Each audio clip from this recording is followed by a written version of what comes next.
कैसे हैं आप सब। आई होप आप लोग सब ठीक हैं। इस वक्त मैं हूँ प्लेटफॉर्म नंबर 1 के एग्जीक्यूटिव लाउंज के सामने, न्यू दिल्ली रेलवे स्टेशन के। ये प्लेटफॉर्म नंबर 16 की भी साइड है। अगर आपको काम करना हो, स्पेशियस जगह चाहिए तो काफ़ी अच्छी जगह है, और भी बेनिफिट्स है, लेकिन ये एक्सपेंसिव है। AC waiting room 10 rupees per hour है, ये ऑलमोस्ट 200 रुपीज़ हो जाता है, तो बहुत बड़ा फ़र्क हो जाता है, यानी कि 20 टाइम्स का डिफरेंस हो जाता है। लेकिन अगर आपको रुकना हो, काम करना हो तो अच्छी जगह है, और भी कुछ बेनिफिट्स हैं, एक्स्ट्रा फीचर्स हैं, एक्स्ट्रा चार्जेस भी हैं। आप चेकआउट कर सकते हैं अगर आपको यहाँ पे रुकना हो तो। चलिए चलते हैं अपनी जर्नी स्टार्ट करने, जो कि है 12524 new Delhi new Jalpaiguri express में, जो कि हफ्ते में 2 दिन चलती है। और ये ट्रेन बहुत ही अच्छा ऑप्शन है अगर आप न्यू दिल्ली से न्यू जलपाईगुड़ी जाना चाहते हैं, और अगर आपको वहाँ से दार्जिलिंग भी जाना हो तो। इस ट्रेन की पंक्चुअलिटी, स्टॉप्स, फेयर सब कुछ शेयर करूँगा, एक्सपीरियंस भी शेयर करूँगा। अब चलते हैं प्लेटफॉर्म पे और देखते हैं कौन से प्लेटफॉर्म पे हमारी ट्रेन लगाई गई है। अभी मैं यहाँ पे खड़ा हूँ ब्रिज के ऊपर, क्योंकि क्राउड काफ़ी है। वैसे ट्रेन नीचे लग गई है, तो अभी चलते हैं नीचे और ट्रेन को बोर्ड करते हैं। और अभी हम थोड़ी देर में प्लेटफॉर्म नंबर 16 पर पहुँचते हैं, और इधर से उतरना पड़ेगा। ऊपर ही प्लेटफॉर्म नंबर 16 पर। हाँ, सीधा चलो उतरते हैं। मेरे समझ से मेरा कोच भी इधर ही कहीं होना चाहिए। मेरा कोच है A2 आज की जर्नी के लिए। तो चलिए चल रहे हैं पीछे प्लेटफॉर्म की तरफ। और आप देख सकते हो यहाँ पे 2 AC के कोचेस हैं, पीछे फर्स्ट AC का कोच है। तो ये चलते हैं अपनी कोच की तरफ। मेरा कोच इस तरफ है, जो कि है A2। गाड़ी संख्या 12449 मडगांव चंडीगढ़। मेरी सीट 41 नंबर है। और चलिए अब बोर्ड करते हैं। यहाँ से एंट्री करूँगा तो थोड़ा कोच के अंदर कम चलना पड़ेगा, तो अंदर चलते हैं।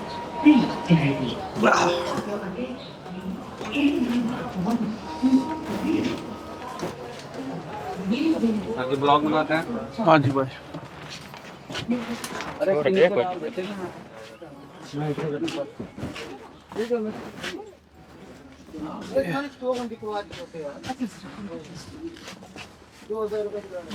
चलो ठीक, बाद में बात करेंगे। बाद में बात करेंगे। मैं लोकोमोटिव देखने आया था, तो अब की बार ऑफलिंक लोकोमोटिव है, रोयापुरम का है। तो यानी कि जो चेन्नई के पास शेड है रोयापुरम, वहाँ का WAP7 लोकोमोटिव है, और ये हमें ले जाएगा न्यू जलपाईगुड़ी तक। तो एक इंटरेस्टिंग ऑफलिंक है। इस ट्रेन की डिमांड बहुत ज़्यादा है बिहार के लोगों की तरफ से भी, इसीलिए इसका जनरल, स्लीपर और 3AC इकोनॉमी भी काफ़ी हद तक पैक रहता है। और लास्ट मोमेंट पे तो इसमें 2AC में भी बहुत कम बार ऐसा होगा कि सीट्स खाली रहे एंड टू एंड। अब वापस चलता हूँ, क्योंकि अब मुझे पूरे 20 कोचेस पार करके वापस अपने कोच के पास पहुँचना है, क्योंकि मेरा तो प्रीटी मच एंड में कोच है।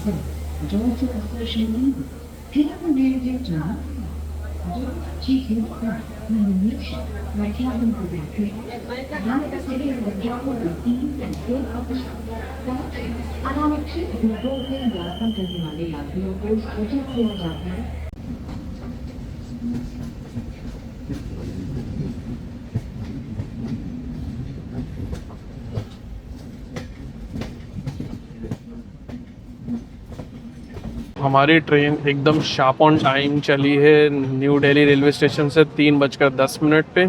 और गेट अभी बंद करने को कह रहे हैं कोच अटेंडेंट और दूसरे स्टाफ, क्योंकि जनरल पब्लिक चढ़ जाती है, और पीछे जनरल क्लास ना होने की वजह से और भी ज़्यादा चढ़ जाती है।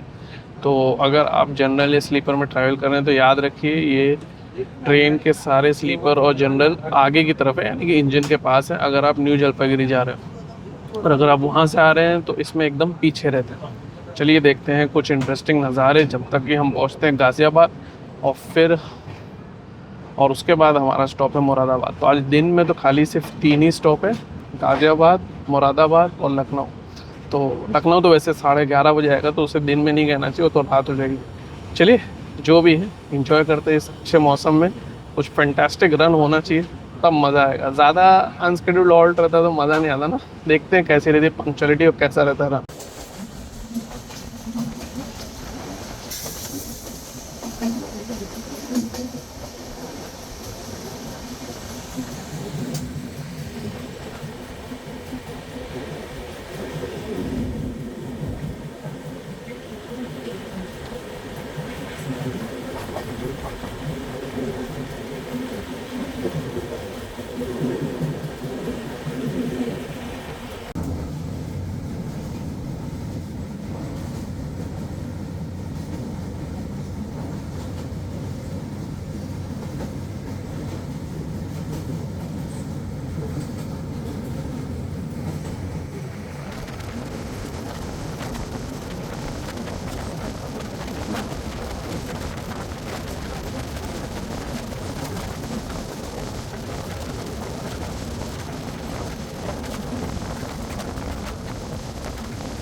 अभी तक रन तो अच्छा था, अब क्लियरेंस दिया है तो शायद चलेगी, लेकिन मुझे ऐसा लग रहा है टाइम पास शुरू हो गया है। सामने ही मेरे वो रेलवे लाइन है जो न्यू दिल्ली से मेरठ फास्ट रैपिड ट्रांसपोर्ट चालू की गई थी, तो वो काफ़ी अलग था कि उसको कैप्चर करना। क्या देखते हैं अब हम कब पहुंचते हैं गाज़ियाबाद, क्योंकि अभी ये टाइम पास यहीं से शुरू हो चुका है। आगे क्या क्या टाइम पास होंगे पता ही चलेगा। खैर आइए देखते हैं अपना अराइवल गाज़ियाबाद पे।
उस रुकावट के बाद भी हम गाज़ियाबाद पहुँचे हैं 5 मिनट लेट। एक्चुअली हम तो बहुत ज़्यादा पहले पहुँच जाते हैं, ये मैंने बाद में नोटिस किया कि गाज़ियाबाद और न्यू दिल्ली के बीच में जो टाइम दिया है वो अच्छा खासा दिया है, यानी कि 25 किलोमीटर को आई थिंक 3:10 पे हम चलते हैं और 3:58 दिया, यानी 25 किलोमीटर को 38 मिनट दिए। तो ये तो बहुत ज़्यादा है, और ये रेलवे को कंसिडर करना चाहिए कि इतने स्टार्ट में ही इतना ज़्यादा टाइम क्यों, क्योंकि ट्रेन अननेसेसरी ट्रैक पे एक ट्रैफिक बन के खड़ी रहती है, और आप टाइम रिड्यूस करेंगे तो अगर वो सुपर फास्ट ट्रेन है तो उसके रिसोर्सेज भी बचते हैं, लोगों का टाइम भी बचता है।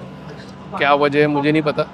खैर थोड़ी देर यहाँ रुकने के बाद ही देखा मैंने कि पीछे से न्यू दिल्ली देहरादून जन शताब्दी भी अराइव की है, तो वो मुझे लगता है अब हमारे आगे ही जाएगी। जो भी है देखते हैं कैसा रहता है टर्न अराउंड ऑफ इवेंट्स, यानी कि हम पहले छूटते हैं कि वो पहले छूटती है। यहाँ से मुरादाबाद तक नॉन स्टॉप रन रहना चाहिए, वो देखते हैं रहता है कि नहीं और कैसा रहता है हमारा सफ़र मुरादाबाद तक। और फिर उसके बाद हम रात को पहुँचेंगे 11:30 बजे लखनऊ। पता नहीं तब तक मैं जागता भी रहूँगा। चलिए डिपार्ट हो गई है, देखते हैं आगे की जर्नी हमारी।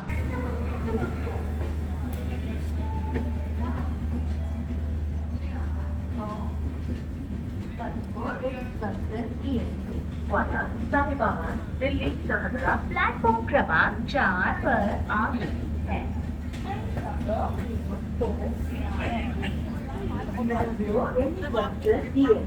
वाया साहिबाबाद दिल्ली समुद्रा ऑन प्लेटफॉर्म।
पैरेलल डिपार्चर तो काफ़ी इंटरेस्टिंग था, मुझे उम्मीद तो नहीं थी, लेकिन वो इसलिए हुआ था क्योंकि आगे जाके दोनों लाइन बाइफरकेट यानी कि अलग और ज़्यादा हो जाती है। गाज़ियाबाद से जब ट्रेन आगे बढ़ती है तो जन शताब्दी देहरादून की तरफ मुड़ जाती है और हम मुरादाबाद की तरफ चले जाते हैं, और दोनों के लिए डेडिकेटेड लाइन है।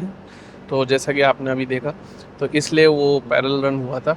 फ़िलहाल हम हापुड़ जंक्शन पे खड़े हैं, और वो इसलिए खड़े हैं क्योंकि आगे हमारे आला हज़रत एक्सप्रेस को यहाँ से डिपार्चर मिल चुका है। मुझे लग रहा था कि यहाँ पे ओवरटेक शायद हो, तो वो तो नहीं हुआ। इंटरेस्टिंग बात ये थी कि जब मैं वो पैरेलल डिपार्चर लेने के बाद अपनी सीट पे आया कि चलो भाई थोड़ा सा पानी पी लें, तो मैंने ये देखा कि मेरी पिलो ही गायब है। वो इंटरेस्टिंग था, उसके चक्कर में मुझे पूरा ढूंढना पड़ा कि भाई कोच अटेंडेंट कहाँ है। फिर उसने दूसरी पिलो अरेंज किया और फिर पिलो कवर दिया। तो भाई इस ट्रेन की सिक्योरिटी के मामले में क्या ही कहना, पिलो भी गायब हो जाती है, तो क्वेश्चन मार्क आता है। जैसा भी है, बेडिंग पूरी दी हुई थी, हैंड टॉवेल उसमें नहीं थी, लेकिन उसने बाद में मांगा तो दे दिया था। और बेडशीट जो है वो फ्रेश ही है, कोई ऐसा दिक्कत नहीं। भले ये रिटर्न जा रही तो भी, ये ट्रेन नॉर्थ फ्रंटियर जोन की है, तो यानी कि इसका एक्चुअली कोच मेंटेनेंस और बेडशीट ये सब न्यू जलपाईगुड़ी से ही लोड होता है। भले वो न्यू दिल्ली से भी रिटर्न आएगी तो भी वहाँ के ही स्टाफ और वहाँ का ही डिपार्टमेंट पूरा बेडिंग अलॉट करता है।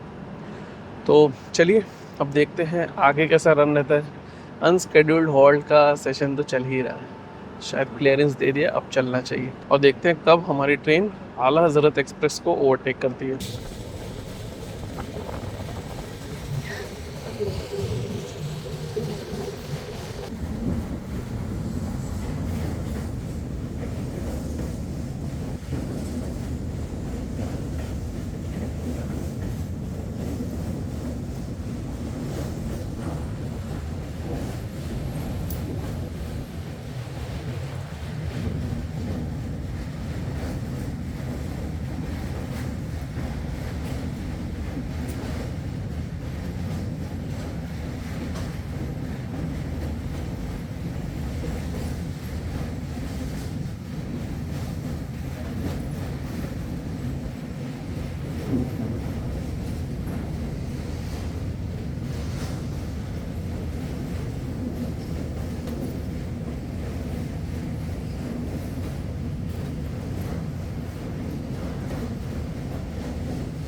पिला दूं आते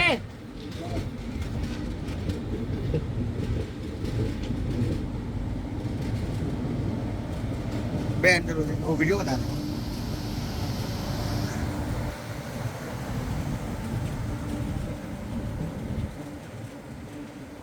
अभी तक रन तो बहुत फैंटास्टिक रहा है और स्पीड एक्चुअली टॉप स्पीड 115 के ही आसपास रही है।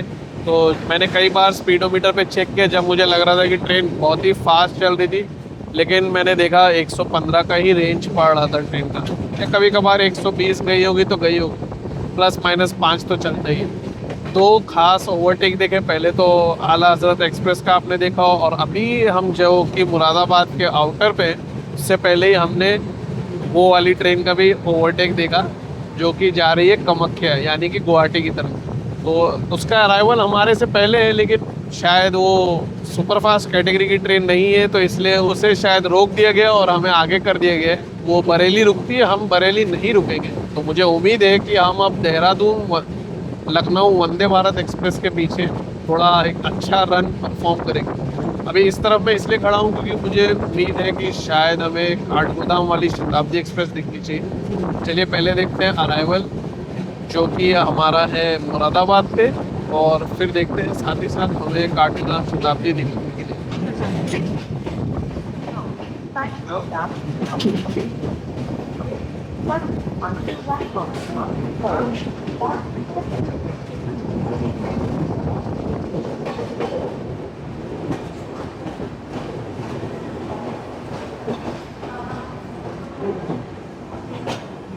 वो है Kathgodam new Delhi Shatabdi express. Actually इस तरफ कोई पैसेंजर ट्रेन खड़ी है तो उसकी वजह से हम उसका लोकोमोटिव नहीं देख पाए, और वो क्यों उस प्लेटफॉर्म पे है वो नहीं मुझे पता। वो आ तो सकती थी ये सामने वाले प्लेटफॉर्म पे, लेकिन इस पे नंबर लगा है 15656 का अराइवल का। तो खैर जो भी है, सामने वो अब छूट चुकी है। हमें भी थोड़ी देर में छूट ही जाना चाहिए क्योंकि ज़्यादा देर का स्टॉप नहीं है, अच्छा खासा स्टॉप हो चुका है। चलिए देखते हैं हमारा डिपार्चर यहाँ से।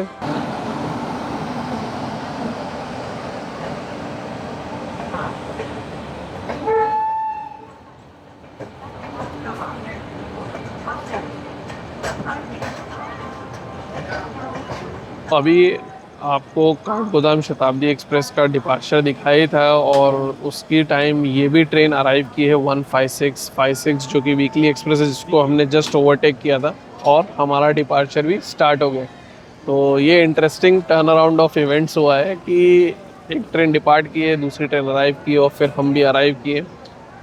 खाना अगर आपको मंगाना हो तो ऑनलाइन खाना आपको मुरादाबाद पे मिल जाएगा, ई कैटरिंग अवेलेबल है। और अगर आप आगे लखनऊ के लिए रुकेंगे तो काफ़ी लेट हो जाएगा मेरे हिसाब से, क्योंकि 11:30 बजे के आसपास तो पहुंचती है, और अगर लेट हो गई तो आप समझ जाइए कि आपका खाने को तो 12 बज जाएगा। चेन पुलिंग हो गई, वो हमारी ट्रेन तो रुक गई है। और चलिए अब आगे देखते हैं जब भी होगा इसका डिपार्चर यहाँ से, और कैसा रहता है आज का बचा हुआ सफ़र, क्योंकि दिन का उजाला अभी भी है। तो जो भी कैप्चर करूँगा, जो भी इंटरेस्टिंग सीन्स, क्रॉसिंग स्क्रिप्ट्स रहेंगे वो आपके साथ ज़रूर शेयर होंगे। और हाँ, बरेली और रामपुर का स्क्रिप्ट तो ज़रूर कैप्चर करना है। देखते हैं कैसा रहता है बचा हुआ सफ़र आज के दिन का, जो कि ये कहना चाहिए हाफ डे रहता है इस ट्रेन का।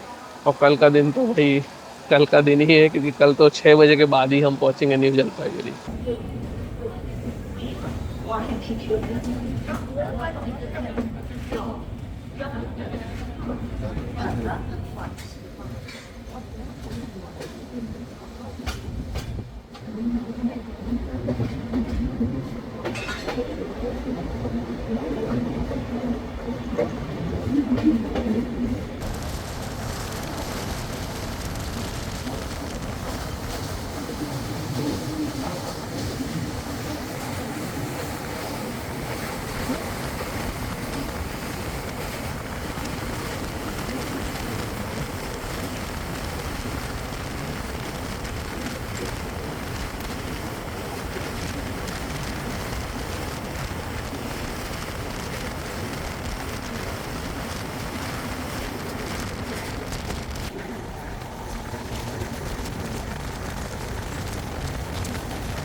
हमारी ट्रेन अभी तो अच्छा रन चल रहा है, लेकिन बरेली पे तो 5-10 मिनट रुक गए और उसके बाद भी थोड़ा सा क्रॉलिंग काम चालू था और उससे पहले भी थोड़ा धीरे ही चल रही थी। तो ओवरऑल डिले 15-20 मिनट के आसपास हो गए। पहले तो 10 मिनट के ही रेंज में चल रहा था। अच्छा रन करे तो लखनऊ ये टाइम पे फिर भी पहुंच जाए, लेकिन अब यहाँ से लखनऊ ये टाइम पे पहुंचती है कि नहीं, ये देखने वाली चीज़ है। सबसे पहले तो हमें पता चल जाएगा कि ये शाहजहाँपुर स्किप करती है कि नहीं और वहाँ पे इसकी पंक्चुअलिटी कैसे रहती है। फिलहाल मैं एक काम करता हूँ, खा लेता हूँ खाना और फिर जो भी रन रहता है उस दरमियान में मेरे को पता भी चल जाएगा और मैं आपके साथ शेयर करता हूँ कि कैसा है इसका रन और फिलहाल पंक्चुअलिटी कैसी है। और तभी हम आज का दिन ऑफ करते हैं और फिर सुबह से एक्सप्लोर करना शुरू करते हैं। सुबह मेरे समझ से हमें पहुंच जाना चाहिए बिहार में। अगर टाइम पे रही तो शायद पहुंच जाना चाहिए हमें बिहार में, या फिर मे बी उत्तर प्रदेश का। देखते हैं कहाँ पे आँख खुलती है और कैसा रहता है। फिलहाल खाते हैं खाना और फिर अगर ट्रेन सही चली या नहीं चली वो मैं आपके साथ शेयर करता हूँ।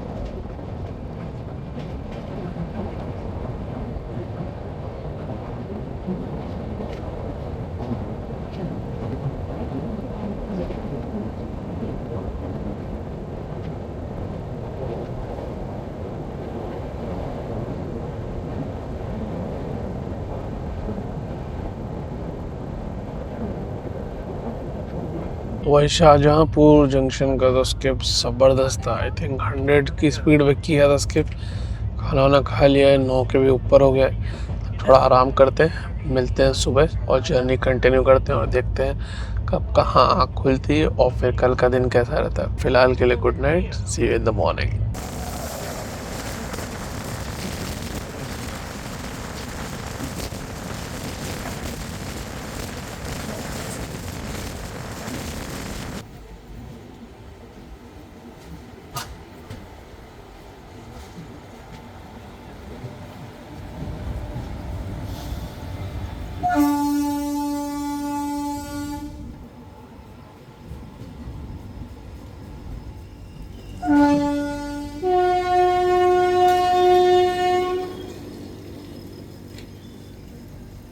और वेरी गुड मॉर्निंग। और हम हैं सीवान में और हम यहाँ पे पहुँचे हैं 10-15 मिनट के आसपास late. I think maximum 20 minute late ही होगा।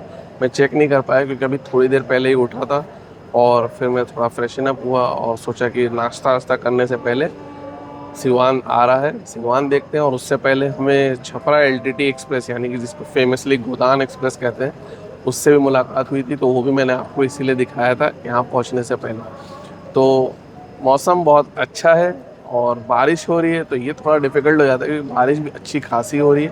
तो चलिए देखते हैं आगे कैसा रहता है हमारा सफ़र। चूँकि पंक्चुअलिटी ज़्यादा ख़राब नहीं है, 10-15 मिनट तो इस सेक्शन में तो टाइम पे ही लोग गिनते हैं।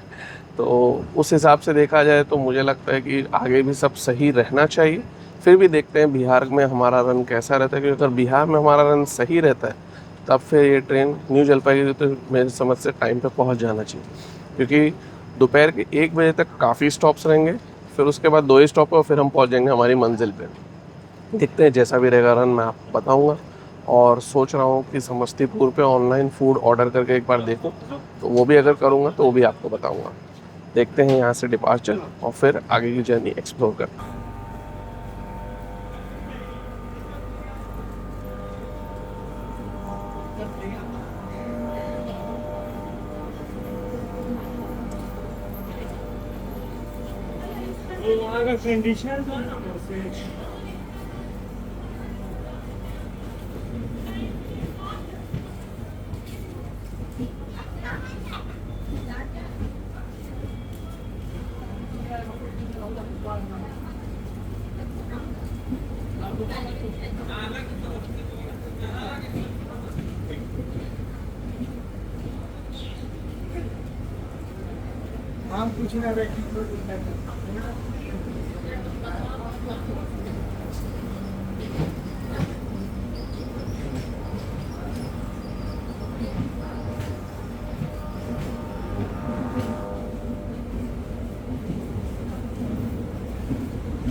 हम पहुँचे हैं छपरा 15 मिनट लेट, उसी तरह से डीले है। और एक्चुअली सामने लिच्छावी एक्सप्रेस खड़ी है, लेकिन बीच में हाई कैपेसिटी पार्सल वैन है, तो मैं आपको उस ट्रेन का लोकोमोटिव या वो ट्रेन तक नहीं दिखा पा रहा हूँ।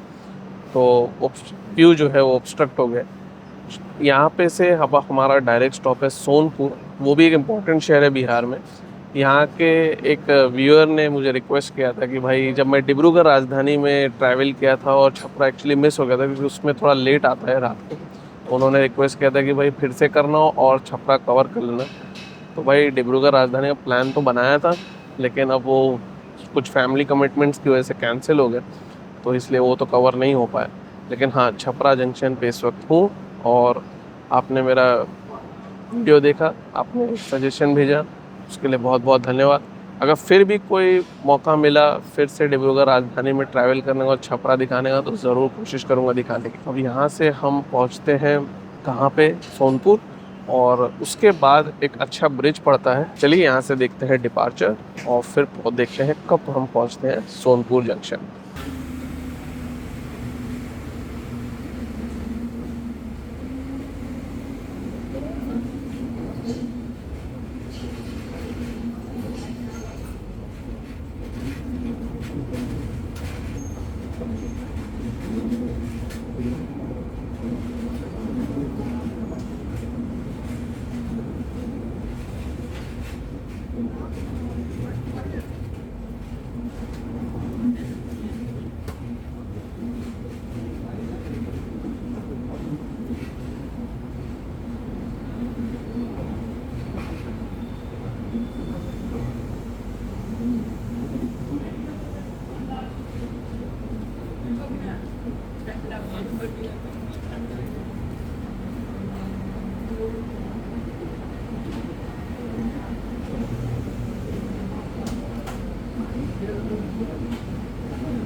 हमारी ट्रेन सोनपुर जंक्शन पहुंची है 10-12 मिनट लेट, तो डिले वही कंसिस्टेंट चले जा रहा है 10-12 मिनट के आसपास का। 9:10 पे हम यहाँ पहुंचे हैं।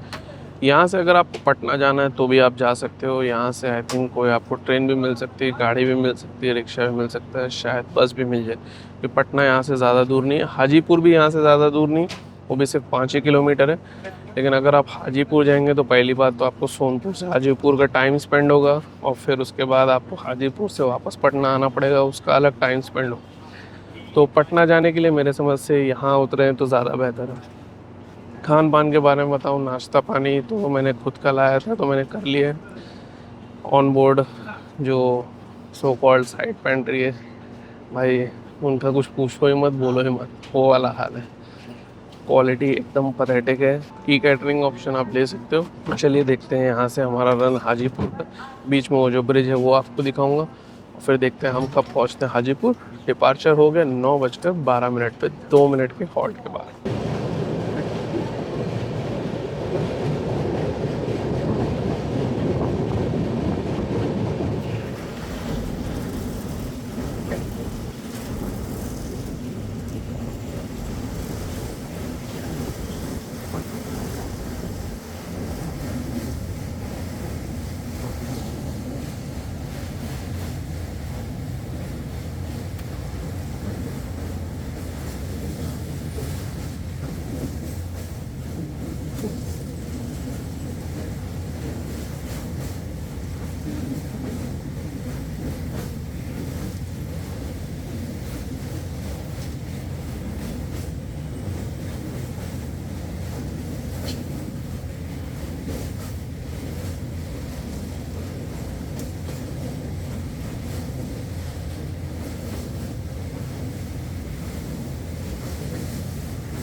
गाड़ी संख्या 1-2-5-2-4 हम हाजीपुर पहुंचे हैं 10-15 मिनट के आसपास लेट, और वही डिले चल रहा है। और अभी तक तो कोई ऐसा कवर अप नहीं है, लेकिन हो सकता है मुजफ्फरपुर पे हम सही टाइम पे पहुंच जाएं, क्योंकि यहाँ से डायरेक्ट स्टॉप है मुजफ्फरपुर। यहाँ पे हमारा स्टॉप 5 मिनट का है। अगर आपको कुछ मंगाना हो तो यहाँ पे भी शायद ई कैटरिंग ऑप्शंस अवेलेबल है। चलिए देखते हैं यहाँ से हमारा डिपार्चर, क्योंकि ज़्यादा देर तो रुकना नहीं चाहिए। 5 मिनट का जो शेड्यूल्ड हॉल्ट है वो कंप्लीट करके चल देगी, और फिर हम अब उत्तर दिशा में जाएंगे, क्योंकि मुजफ्फरपुर पड़ता है थोड़ा सा नॉर्थ में। चलिए देखते हैं कैसा रहता है हमारा रन हाजीपुर से मुजफ्फरपुर तक। Baroni Talking Burger. Special direction from Baroni to Talking Burger. Via Sonpur has arrived on platform number 1. Thank you. कृपया ध्यान दीजिए, गाड़ी संख्या 0-2-9-5 Baroni Talking Burger. Special direction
हम पहुंचे हैं मुजफ्फरपुर 15 मिनट लेट, तो डीले की कंसिस्टेंसी मेंटेन्ड है, वही 15 मिनट लेट के आसपास चल रहा है।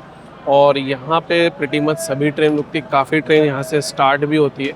और एक ख़ास बात बता दूँ आपको कि समस्तीपुर पे ज़्यादा ऑप्शंस नहीं थे अच्छे, तो मैंने इसीलिए कटिहार पे खाना मंगाया। तो देखते हैं वो कैसा रहता है। थाली मंगाया, 209 या 207 प्राइस बता रहा है। और ये है बिहार संपर्क क्रांति,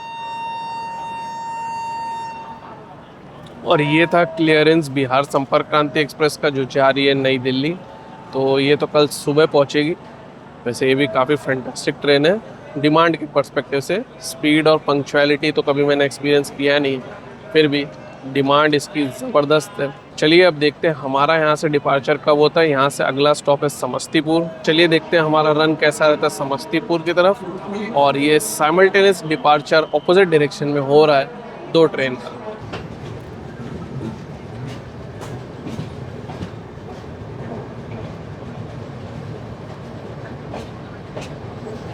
और वो जो सामने ट्रेन है वो है मुजफ्फरपुर आनंद विहार सप्त क्रांति एक्सप्रेस, आई थिंक सो, ऐसे ही कुछ नाम दिखा रहा है।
वो कुछ फैंटास्टिक क्रॉसिंग के साथ हम अब पहुंच रहे हैं समस्तीपुर। वही डिले है 15 मिनट का। इंस्टेंट मुझे लग रहा है इस स्पीड पे चलेंगे तो शायद 15 से ज़्यादा ही हो जाएगा।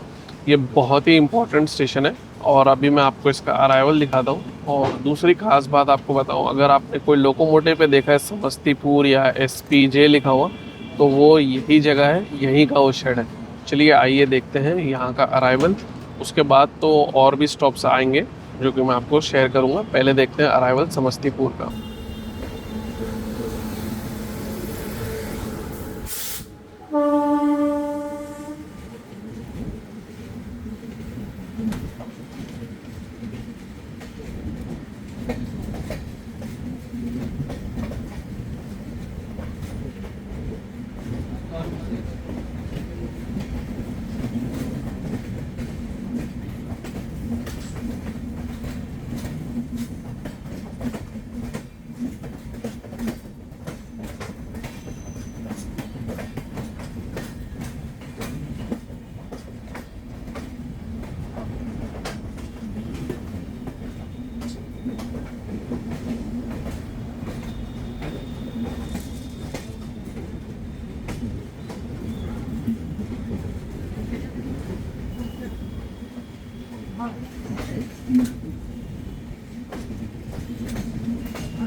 Avenue, Jalpaiguri, Mumbai, platform number 2 और 8.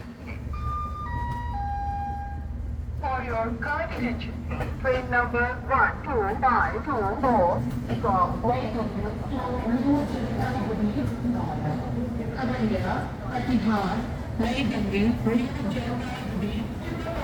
हम पहुँचे हैं समस्तीपुर वही 15 मिनट के आसपास लेट, और यहाँ पे से बहुत से लोग उतरते हैं।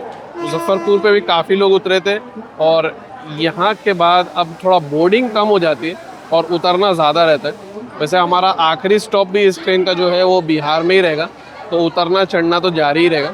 चलिए देखते हैं आगे कैसा रन रहता है। कुछ और भी स्टॉप्स है, जैसे कि मैंने आपको पहले ही बताया था 1 बजे तक स्टॉप्स है, उसके बाद सिर्फ 2 ही स्टॉप है, और फिर उसके बाद हम पहुंच जाएंगे न्यू जलपाईगुड़ी शाम तक। जो डिले चल रहा है उस हिसाब से तो मुझे लगता है सब ठीक ठाक ही हमें पहुंच जाना चाहिए न्यू जलपाईगुड़ी पे। खाना अगर आपको ऑर्डर करना है तो यहाँ कर सकते हैं, लेकिन ऑप्शंस कम है ऑनलाइन के, तो इसलिए मैंने यहाँ से ऑप्ट आउट कर लिया है। मैंने कटिहार पे किया है, जैसे कि पहले बताया था आपको। समस्तीपुर बिहार में और बहुत ही इंपॉर्टेंट जगह है और बहुत ही इंपॉर्टेंट शहर है, और मेरे समझ से सभी ट्रेन यहाँ रुकती है। यहाँ से दरभंगा भी ज़्यादा दूर नहीं, आई थिंक 40 किलोमीटर से भी कम है दरभंगा यहाँ से, तो वो भी एक बहुत इंपॉर्टेंट शहर है बिहार का। चलिए देखते हैं आगे का रन और कब हम पहुँचते हैं आगे के स्टॉप्स पे और कितनी हमारी देरी रहती है, और इम्पोर्टेंटली दोपहर का खाना कैसा रहता है कटिहार को मिलने के बाद।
समस्तीपुर के बाद तो हमारा रन जो है फ़िलहाल वो सिंगल लाइन पे चल रहा है, इसीलिए आपने देखा होगा वो हमसफ़र एक्सप्रेस की जो भी आपको क्रॉसिंग दिखा है वो हम वेट कर रहे थे और वो फिर क्लियर होके आगे बढ़ी थी। इंटरेस्टिंग बात ये थी कि पूरी हमसफ़र एक्सप्रेस में कोई भी हमसफ़र का कोच ही नहीं था। तो अब आप समझ सकते हैं नॉर्मल 3 AC स्लीपर के कोचेज़ हैं, पैसे हमसफ़र के एक्स्ट्रा लिए जा रहे हैं, और आपको हमसफ़र की एमिनिटीज़ याद भी नहीं होगी क्या चीज़ बोल के हमसफ़र इंट्रोड्यूस की गई थी और क्यों आपसे एक्स्ट्रा पैसा लिए जा रहा था।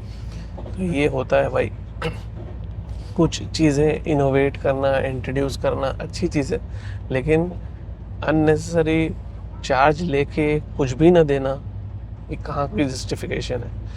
अब इसे अगर चोरी नहीं कही जाए या रॉबरी नहीं कही जाए तो क्या कहा जाए। अगर आप नहीं मेंटेन कर सकते हैं तो इंट्रोड्यूस ही मत करिए, आप उसको नॉर्मल कोई भी सुपर फास्ट कैटेगरी की ट्रेन रखिए और पैसे पैसे लीजिए। जैसे अभी इस कोच में हम जा रहे हैं, ये नॉर्मल है, इस तरफ पे एक चार्जिंग पॉइंट, ऊपर एक चार्जिंग पॉइंट, लेटेस्ट कोच है, ठीक है, कोई ऐसा एक्स्ट्रा एमिनिटीज़ बोल के कुछ भी नहीं। हाँ, इतना है, नया कोच है तो हर सीट के लिए चार्जिंग पॉइंट। लेकिन आप हमसफ़र के कोचेज़ के बारे में खुद चाहिए तो गूगल करिए, मैं नहीं बोलूँगा। नहीं तो अगर आप ये सोच सकते हैं कि मैं अननेसेसरी ज़्यादा बड़ा चढ़ा के बोलूँ, क्या चीज़ बोल के इंट्रोड्यूस किया गया था, और अगर पूरी ट्रेन उस तरह से चले जैसे कि आपने देखा कि कोई भी कोच ही नहीं है उसके अंदर हमसफ़र का, और आपसे पैसे लिए जा रहे हैं, तब वो क्या है? वो तो वही वाली बात है कि आप वंदे भारत में आप ट्रैवल करें, लेकिन वंदे भारत है ही नहीं वो। अगर वो कोई और ट्रेन भेज दिया जाए तो आपको क्या लगता है, वो सही बात है या गलत बात है? तो वैसे ही कुछ मामला उसका भी। खैर, ये मेरा नज़रिया था, मैंने सोचा शेयर करता हूँ, यूनिक था।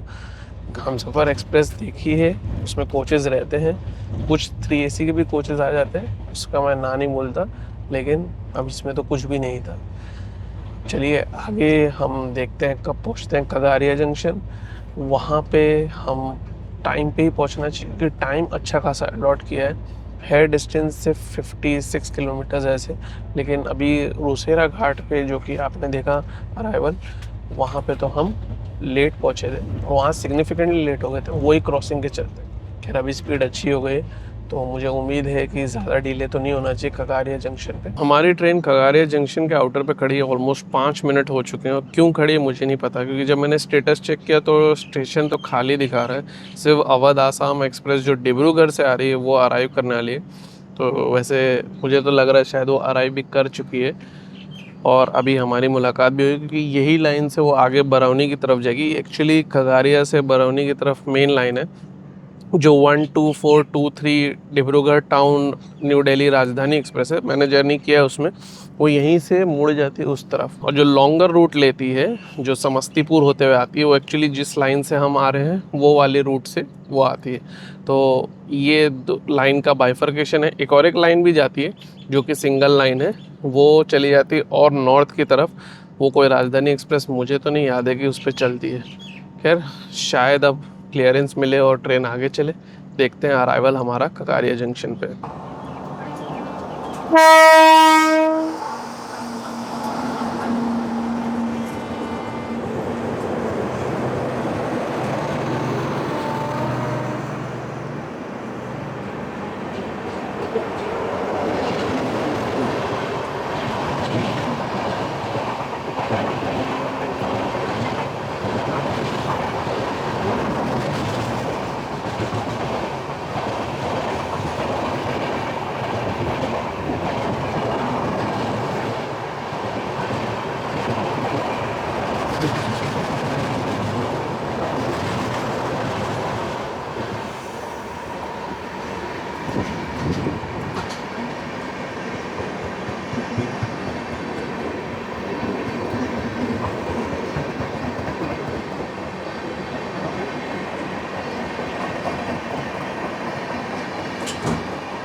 अभी आपने जो देखा वो इंटरेस्टिंग था, क्योंकि जनहित एक्सप्रेस वो मानसी जंक्शन भी रुकेगी। खैर, मानसी जंक्शन कगारिया जंक्शन के बाद वाला ही स्टॉप है आई थिंक, और वहाँ से उसका रूट बदल जाता है, लेकिन वो लेट है और उसे आगे जाने दिया गया, और हमारी ट्रेन टाइम पे है, हमारा स्टॉप भी नहीं मानसी जंक्शन पे है, और हम खड़े हैं और उसने हमें ओवरटेक किया है।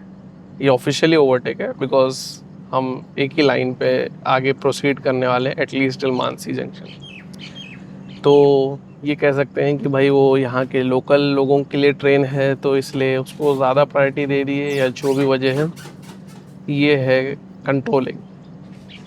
फ़ायदा आई डोंट नो।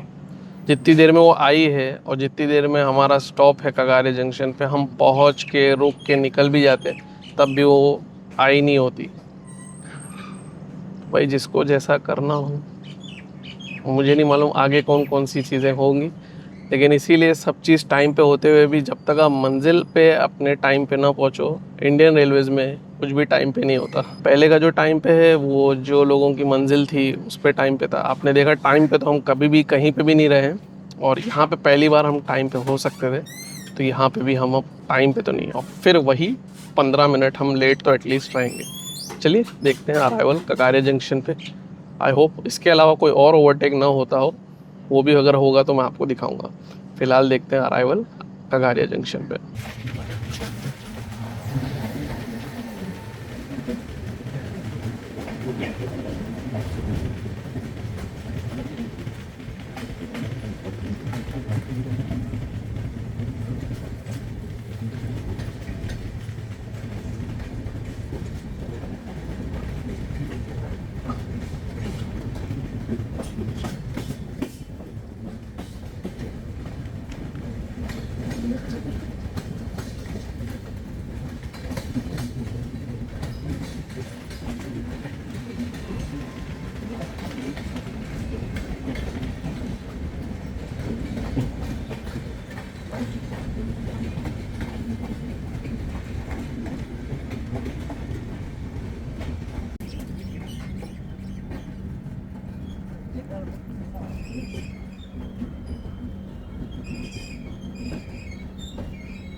अभी तो रन बहुत अच्छा चल रहा है हमारी ट्रेन का, और अभी हम थोड़ी देर में कटिहार जंक्शन पहुंचेंगे।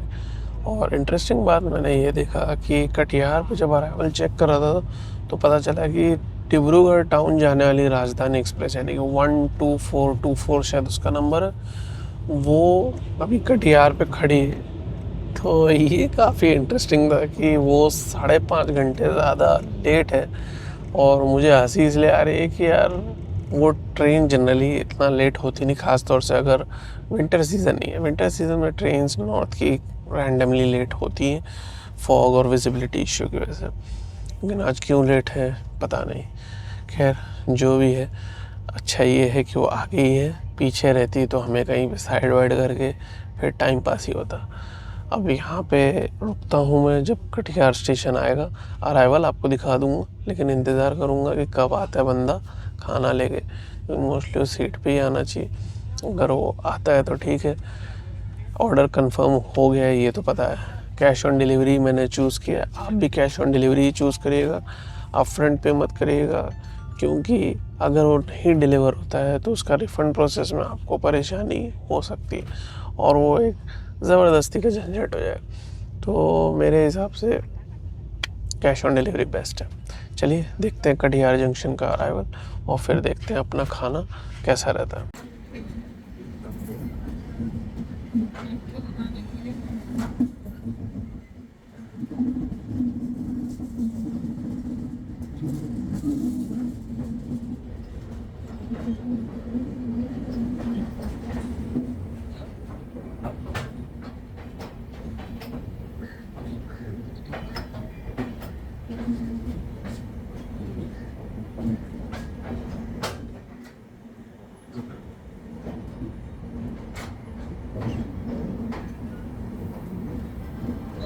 फाइनली खाना आ गया है, मेरे सामने है, अनबॉक्स कर दिया हूँ। तो डीले कम हुआ है लेकिन डीले गया नहीं है। चलिए डीले वो सब तो बाद में देखते ही रहेंगे, क्योंकि अभी एक ही स्टॉप बचा है और फिर अपना डेस्टिनेशन बचा। फिलहाल देखते हैं खाना कैसा है। खाना दिखने वाइज तो ठीक लग रहा है, क्या क्या चीज़ें हैं वो भी मैं आपको बताता हूँ। तो ये खाना अनबॉक्स कर दिया मैंने, अब देख सकते हो गुलाब जामुन है, सलाद में ऑनियन खाली दिया है, ये दाल है, अच्छी खासा राइस की क्वांटिटी है, ये मिक्स वेजिटेबल की सब्ज़ी है, और ये पनीर की सब्ज़ी है, और ये दाल है, और ये 3 रोटी है। तो टोटल लाइक अच्छा खासा क्वांटिटी वाइज लग रहा है। अब आई होप टेस्ट में अच्छा हो। चलिए खाता हूँ और फिर मैं आपको बताता हूँ ये कैसा है।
खाना खा लिया, और खाने की क्वांटिटी तो भाई ज़बरदस्ती, मतलब मैं लास्ट में तो यही सोच रहा था यार कितना ज़्यादा है।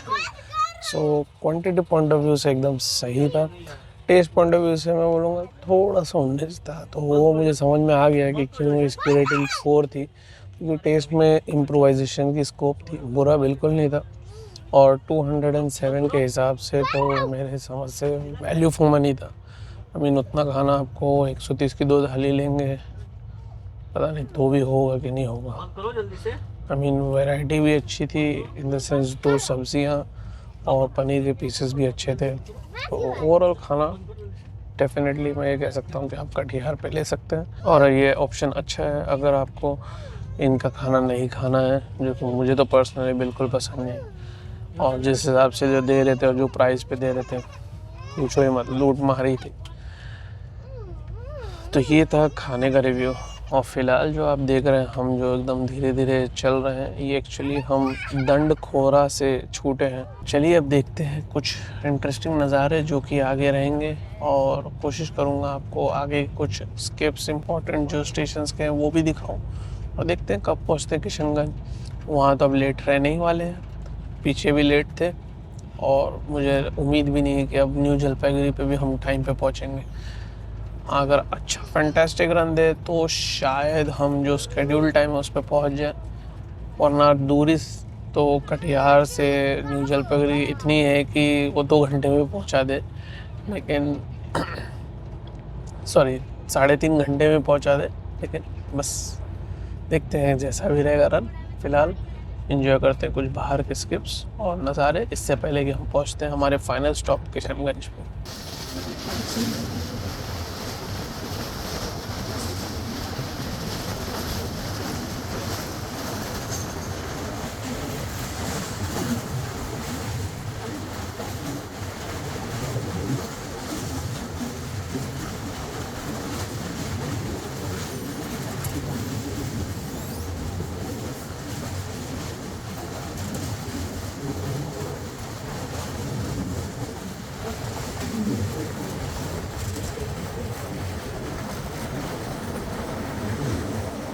भाई अपनी ट्रेन हो गई है अब रद्दी। वो मैं इसलिए कह रहा हूँ क्योंकि अभी शायद क्लियरेंस मिला है, नहीं मिला है, अपनी ट्रेन को मिला है क्या पता। मैं सोचा था बरसोई जंक्शन का स्किप कैप्चर करूँगा, खड़ी है इस वक्त। तो हमें एक्चुअली किशनगंज के भी आगे होना चाहिए था, लेकिन अभी 5 बजे के ऊपर हो चुका है और हम अभी तक बरसोई जंक्शन पे खड़े हैं। क्या प्रॉब्लम है, क्या कंट्रोलिंग है, क्या पता। अभी कब पहुँचती किशनगंज, फिर कब पहुँचती न्यू जलपाईगुड़ी, पता ही नहीं। लगता है अंधेरे में ही पहुंचाएंगे ये लोग। जो भी है, अब देखते हैं कब यहाँ से डिपार्चर होता है और कब पहुंचते हैं हम किशनगंज। पंक्चुअलिटी लास्ट में तो इसने क्लियर आउट कर दिया है। चलिए आगे की जर्नी जो छोटी सी बची है, देखते हैं कितना डीले के साथ हम पहुंचते हैं किशनगंज पे और फिर न्यू जलपाईगुड़ी पे।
तो हमारी ट्रेन किशनगंज पहुंची है 6:20 पे। एक्चुअली मुझे ऐसा लग रहा है कंट्रोलर्स ने क्या किया है कि वो जो आगे जो राजधानी चल रही थी जो कि काफ़ी लेट थी, उसको पूरा स्लॉट हमारी ट्रेन का दे दी।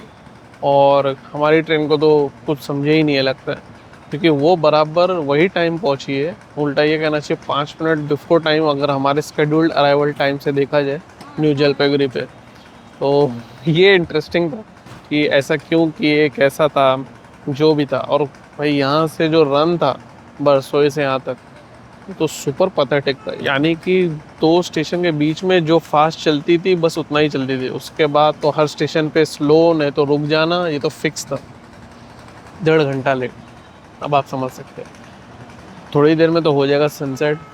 स्टेशन यहाँ पे तो नहीं है, आपको उधर दिखाऊं तो आप देख सकते हो वहाँ पे प्लेटफॉर्म है। वैसे इस तरफ पीछे है प्लेटफॉर्म, आप देख सकते हो, लेकिन यहाँ पे उसका सामान और उसने अपना जो सोने वाला बेड है वो खोल के रखा कोच अटेंडेंट ने।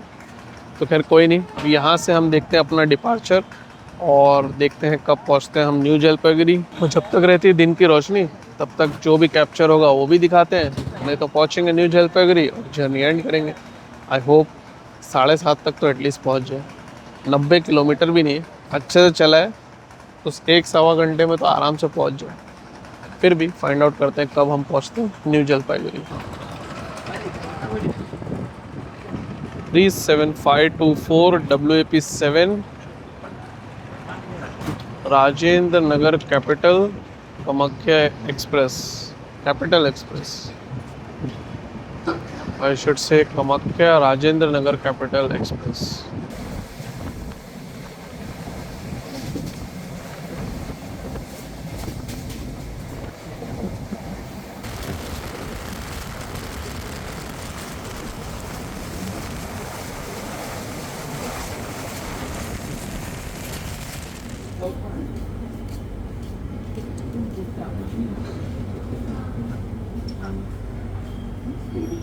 हम न्यू जलपाईगुड़ी पहुँचे एग्जैक्ट 7:30 बजे, और डीले तो आप समझ ही गए होंगे, थोड़ा सा कॉरअप हुआ क्योंकि वो स्पेशल इंडियन रेलवेज़ का जो बफर रहता है फाइनली डेस्टिनेशन पहुँचने से पहले, तो इसलिए हम 1 घंटे के आसपास लेट हैं। अगर आप इस ट्रेन से आ रहे हैं और आपको दार्जिलिंग जाना है तो आप समझ लीजिए कैब या कोई चीज़ कैसे क्या मिलती है, क्योंकि ये लेट हो गई तो आपका प्लान गड़बड़ हो सकता है। आपको अगली सुबह निकलना हो तब फिर कोई दिक्कत नहीं। मेरा जर्नी एक्सपीरियंस आपके सामने है। आपने अभी तक वीडियो देखा, बहुत बहुत धन्यवाद। कटिहार तक तो ट्रेन बढ़िया थी, उसके बाद तो आप समझ ही गए हो क्या हुआ है। अगर फिर भी आपको कोई क्वेश्चन है, कोई सजेशन है, कोई फीडबैक है तो कमेंट सेक्शन ज़रूर बताइए। अपना ख्याल रखिएगा, ट्रैवल करें सेफली, और हाँ, मुस्कुराते रहें। और अगर आपको न्यू जलपाईगुड़ी से न्यू दिल्ली जाना है इस ट्रेन में तो मेरा वीडियो ऑलरेडी चैनल पे चेकआउट ज़रूर करेगा। मिलेंगे फिर कोई जर्नी में। देखने के लिए बहुत बहुत धन्यवाद। पसंद आया वीडियो तो लाइक ज़रूर दबाएं। Goodbye for now.